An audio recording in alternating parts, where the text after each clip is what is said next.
Hello YouTube family, कैसे हैं आप लोग। आई होप आप सब अच्छे होंगे। तो मैं रिंकी स्वागत करती हूँ अपने यूट्यूब चैनल पे, जो मेरे चैनल का नाम है मॉम लाइफ इज़ ब्यूटीफुल। मेरे चैनल का नाम है। तो आज का जो मेन कंसर्न टॉपिक है, जैसे कि मैंने पिछले वीडियो में बताया था कि प्रेगनेंसी में अपने आप को कितना ध्यान रखना चाहिए।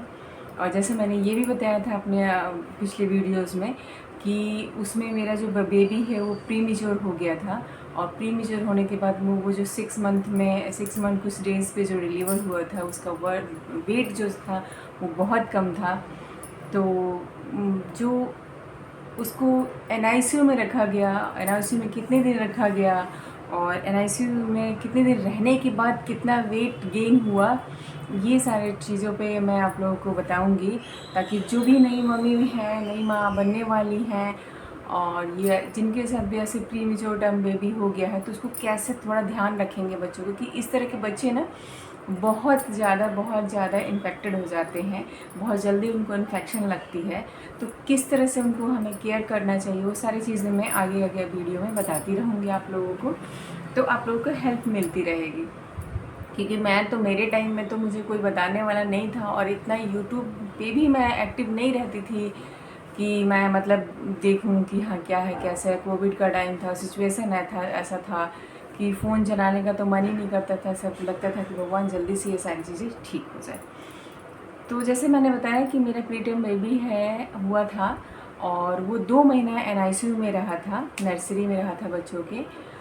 2 महीने बाद वो घर कितने केजी उसका वेट गेन हुआ था हॉस्पिटल में, तो वो सारी चीज़ें मैं आप लोगों को बताऊँगी। एक्चुअली जब 2 महीने वो हॉस्पिटल में रह गया ना, एनआईसीयू में रहा, तो उसका जो जब वो एडमिट हुआ, जब वो डिलीवर हुआ था, तो उसका वेट जो था 1 केजी 200 ग्राम के अप्रॉक्स ऐसे ही था। बट बच्चे ना होने के बाद ना उनका वेट थोड़ा सा डाउन जाता है, तो उसका वेट मान लीजिए 1-2 दिन बाद ही उसका वेट डाउन हो गया, 1 केजी का हो गया। आप समझ सकते हैं कि नॉर्मल डिलीवरी के टाइम में जो बच्चे का वेट होता है वो कितना होता है। मिनिमम जो लो बर्थ होते हैं वो 2.5 केजी 3.25 केजी के होते हैं, और जो अच्छे मतलब हेल्दी बेबी जो होता है 3.5 केजी 4.25 केजी 4 केजी तक का बेबी भी होता है। 3 केजी से अब जो माना जाता है वो ठीक माना जाता है, मुझे जहाँ तक नॉलेज है। तो मेरा जो बेबी था वो 1 केजी 200 ग्राम का हुआ था। पूरे 2 महीने, अप्रोक्स 2 महीने, पूरे 2 महीने तो नहीं कह सकते, अप्रोक्स 2-4 दिन कम होगा। और डिस्चार्ज जब हुआ तो आप यकीन नहीं मानेंगे कि उसका वेट कितना था गाइस। उसका जो वेट था जब उन लोगों ने डिस्चार्ज किया था, 1 केजी 500 ग्राम। समझ सकते हैं, पूरा 1.5-2 महीना रहने के बाद, एनआईसीयू में रहने के बाद उसका जो वेट गेन हुआ, सिर्फ 500 ग्राम वेट गेन हुआ। और जो मेडिसिन वगैरह जो खर्चे लगे वो अलग बात है।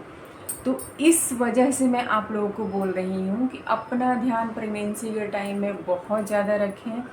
किसी तरह के स्ट्रेस ना लें आप लोग, जो भी नई मम्मी बनने वाली, किसी तरह के स्ट्रेस नहीं। अगर किसी तरह की फैमिली में कोई प्रॉब्लम भी है ना, तो उसको एक्सेप्ट कीजिए। अगर एक्सेप्ट करेंगे तो वो इतना माइंड पे हावी नहीं करेगा। अगर वो चीज़ों को एक्सेप्ट नहीं करेंगे ना, तो वो बहुत ज़्यादा मतलब हम लोगों को हार्मफुल करता है।